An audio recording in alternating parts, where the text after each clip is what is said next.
झारखंड में आज सिर्फ एक प्रोटेस्ट नहीं हो रहा। आज सवाल है कि क्या जेपीएस सीजेएसएससी को लेकर चल रहा छात्रों का आंदोलन अब एक ऐसे मोड़ पर पहुंच गया है जहां से पीछे हटना मुश्किल होगा, क्योंकि एक तरफ छात्र विधानसभा घेराव के लिए सड़कों पर उतर चुके हैं, दूसरी तरफ पुलिस ने सुरक्षा का ऐसा घेरा तैयार किया है जिसे पार करना आसान नहीं होगा। और सबसे बड़ी बात, जिस मुद्दे पर कल तक सरकार और छात्रों के बीच बातचीत चल रही थी, उसी मुद्दे पर आज सड़क पर टकराव की स्थिति बनती दिखाई दे रही है। वे कहते हैं ना, जब बात हद से गुजर जाए तो खामोशी भी जवाब बन जाती है। और फिलहाल झारखंड के छात्र अपनी आवाज सड़क पर बुलंद करते दिखाई दे रहे हैं। पूरी कहानी बताएंगे इस रिपोर्ट में। दरअसल जेपीएससी और जेएसएससी की भर्ती परीक्षाओं में कथित अनियमितताओं को लेकर छात्रों का आंदोलन आज 17वें दिन भी जारी है। रांची के जयपाल सिंह स्टेडियम में देवेंद्र नाथ महतो करीब एक हफ्ते से अनिश्चितकालीन भूख हड़ताल पर बैठे हैं।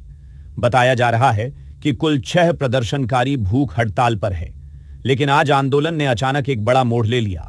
छात्रों ने विधानसभा घेराव का ऐलान किया और देखते ही देखते बड़ी संख्या में छात्र पुरानी विधानसभा के पास जमा होने लगे। इसके बाद छात्रों ने मार्च शुरू किया।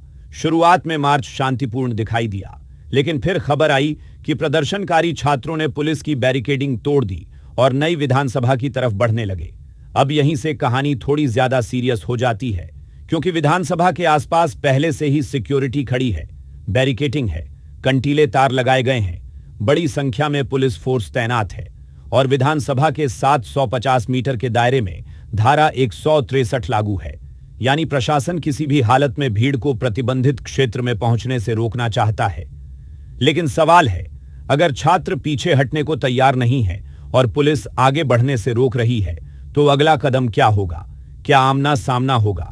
क्या पुलिस छात्रों को हिरासत में लेगी या फिर आखिरी वक्त पर कोई बातचीत का रास्ता निकल आएगा? यही आज का सबसे बड़ा सस्पेंस है। लेकिन इस पूरे मामले में सिर्फ छात्र ही सड़क पर नहीं है, अब इसमें पॉलिटिक्स की एंट्री भी हो चुकी है। रांची में मुख्यमंत्री हेमंत सोरेन के आवास के बाहर धरने पर बैठे नेता प्रतिपक्ष बाबूलाल मरांडी, बीजेपी प्रदेश अध्यक्ष आदित्य साहू समेत कई बीजेपी नेताओं को हिरासत में लिया गया है। हिरासत में लिए जाने के बाद बाबूलाल मरांडी ने साफ कहा कि जेपीएस सीजेएस सीसीजीएल से जुड़े मामलों की सीबीआई जांच होनी चाहिए। यानी अब छात्र आंदोलन के साथ विपक्ष भी खुलकर सरकार के खिलाफ खड़ा दिखाई दे रहा है और यहीं से सरकार के सामने चुनौती और बड़ी हो गई है। लेकिन सरकार का कहना है कि छात्रों की लगभग 98% मांगें मान ली गई हैं, तो फिर आखिर बचा क्या? वही एक मांग, सीबीआई जांच। यहां भी कुछ ऐसा ही नजर आ रहा है। सरकार कह रही है कि 98% मांगें मान ली गई हैं, लेकिन छात्र कह रहे हैं कि जब तक सीबीआई जांच की मांग पूरी नहीं होगी तब तक कोई समझौता नहीं होगा। यानी 98% पर सहमति है, लेकिन बचा हुआ 2% ही पूरे आंदोलन को रोकने नहीं दे रहा। और अब सबसे बड़ा सवाल है कि आखिर सरकार सीबीआई जांच के लिए तैयार क्यों नहीं है? सरकार की तरफ से तर्क दिया जा रहा है कि जिस परीक्षा को लेकर विवाद है वह हाई कोर्ट और सुप्रीम कोर्ट के आदेशों और निगरानी से जुड़ी प्रक्रिया के तहत हुई थी। सरकार का कहना है कि ऐसे में उसे अपने स्तर से परीक्षा रद्द करने या सीबीआई जांच का फैसला लेने में दिक्कत है। वहीं छात्रों का कहना है कि उन्हें सिर्फ निष्पक्ष जांच चाहिए। उनका सवाल है कि अगर कोई गड़बड़ी नहीं हुई है तो जांच से डर किस बात का? यही सवाल आंदोलन को लगातार हवा दे रहा है। और इसी बीच इस मामले में एक और बड़ी एजेंसी की एंट्री हो गई है। ईडी यानी एनफोर्समेंट डायरेक्टरेट भी अब जांच में शामिल हो गई है। सीआईडी पहले से मामले की जांच कर रही है।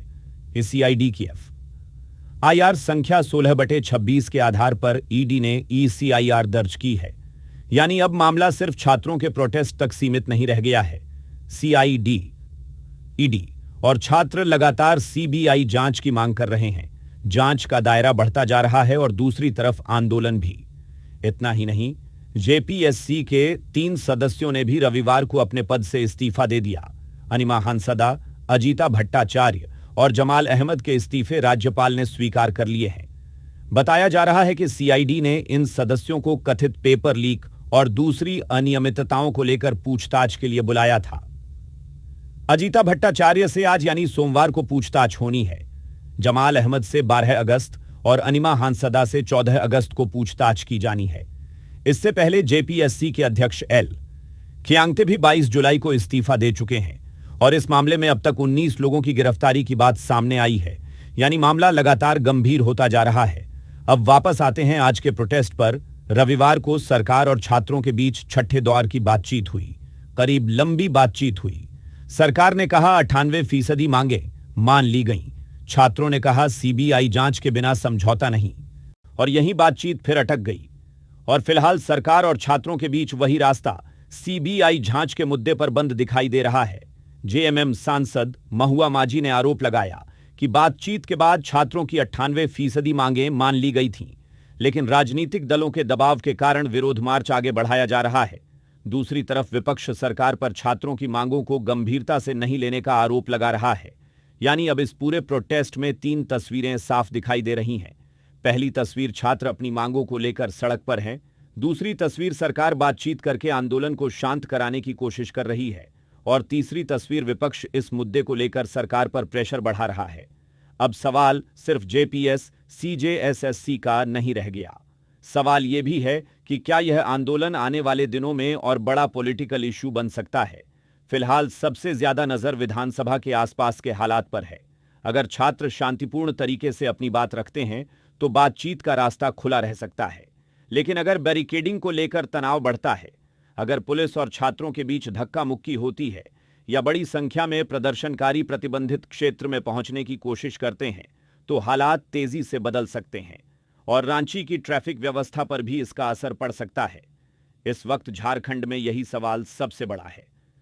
क्या आज का विधानसभा मार्च सिर्फ एक प्रोटेस्ट रहेगा या फिर यह आंदोलन को एक नई दिशा देगा? क्या सरकार सीबीआई जांच की मांग पर अपना रुख बदलेगी? क्या छात्र आंदोलन खत्म करने को तैयार होंगे या फिर आज के घटनाक्रम के बाद जेपीएस सीजेएसएससी आंदोलन और ज्यादा तेज होगा? फिलहाल छात्र पीछे हटने के मूड में नहीं दिख रहे हैं। विपक्ष भी मैदान में उतर चुका है। सीआईडी जांच कर रही है, आईडी की एंट्री हो चुकी है और सरकार के सामने आंदोलन को शांत करने की बड़ी चुनौती है। अब आने वाले कुछ घंटे बेहद अहम हैं, क्योंकि आज रांची की सड़कों पर सिर्फ नारे नहीं गूंज रहे, क्योंकि सवाल सिर्फ इतना नहीं है कि आज विधानसभा का घेराव होगा या नहीं। सबसे बड़ा सवाल यह है, क्या आज के बाद जेपीएस सीजेएसएससी आंदोलन की कहानी एक नए मोड़ पर पहुंचने वाली है? आप इस पूरे मुद्दे को लेकर क्या सोचते हैं? अपनी राय हमें कमेंट सेक्शन में जरूर बताएं। साथ ही और भी अपडेट्स के लिए जुड़े रहे।